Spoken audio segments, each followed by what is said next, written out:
میں نے ایک دفعہ ایک حدیث بیان کر دی, لوگوں نے اتنے اعتراضات کیے, اور یہ جو ملحد ہے نا, ایتھیس, یہ اس حدیث کو بہت بیان کرتے ہیں نبی پہ طنز کرنے کے لیے. معاذ اللہ, نبی صلی اللہ علیہ وسلم گھر سے باہر نکلے, آپ کی کسی خاتون پہ نظر پڑ گئی, آپ فوراً گھر آئے واپس اور اپنی زوجہ کے پاس گئے.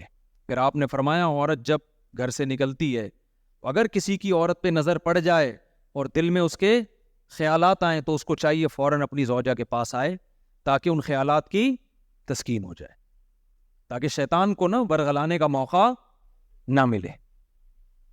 تو اس پہ نا ملحد لوگ بہت اعتراض کرتے ہیں, یار نبی کی نظر کسی عورت پہ پڑ گئی تو دل میں خیال آ گیا.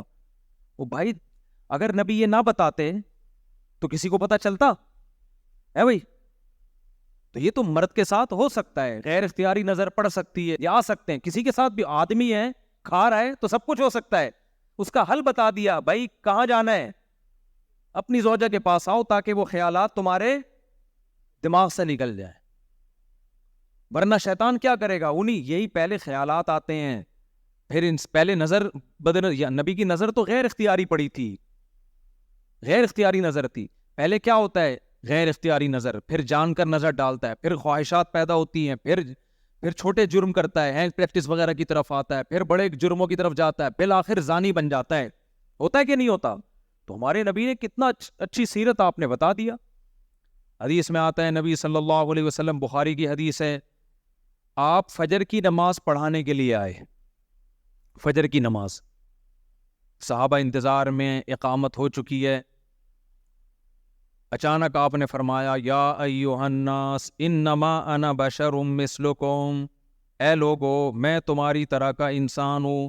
انسا کما تنسون, جیسے تم بعض دفعہ بھول جاتے ہو میں بھی ایسے بعض دفعہ بھول جاتا ہوں. پھر فرمایا, مجھ پہ غسل فرض ہے اور میں غسل کرنا بھول گیا ہوں. اب اگر آپ نہ بتاتے کسی کو پتا چلتا؟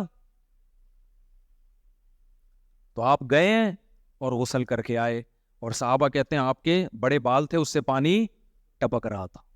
سمجھ رہے ہو کہ نہیں سمجھ رہے؟ تو یہ سب چیزیں اگر انسان صحیح عقل سے سوچے تو یہ تمام باتیں پیغمبر کے نبی ہونے کی دلیل ہیں. اور ملحد لوگ, بے وقوف لوگ, احمق لوگ اسے پیغمبر کے نبی نہ ہونے کی دلیل قرار دے رہے ہوتے ہیں. تو انسان جب صحیح سوچتا ہے نا, تبھی میں کہتا ہوں ہمیشہ نارمل لوگوں کو فالو کیا کرو, ایب نارمل لوگوں کو فالو مت کیا. بزرگی کا جو ہماری سوسائٹی میں عجیب و غریب قسم کا جو کانسیپٹ چل رہا ہے نا, یہ بعد میں آیا کانسیپٹ, اس کا بزرگی سے کوئی تعلق نہیں ہے. انسان بنے, آدمی انسان, اخلاق صحیح ہو, ہوس نہ ہو, غیر اخلاقی طریقوں سے چیزوں کو لوٹنے کھسوٹنے کا اس میں جذبہ نہ ہو, فرائض واجبات پورے کرتا ہو, تو بزرگ اللہ کی نظر میں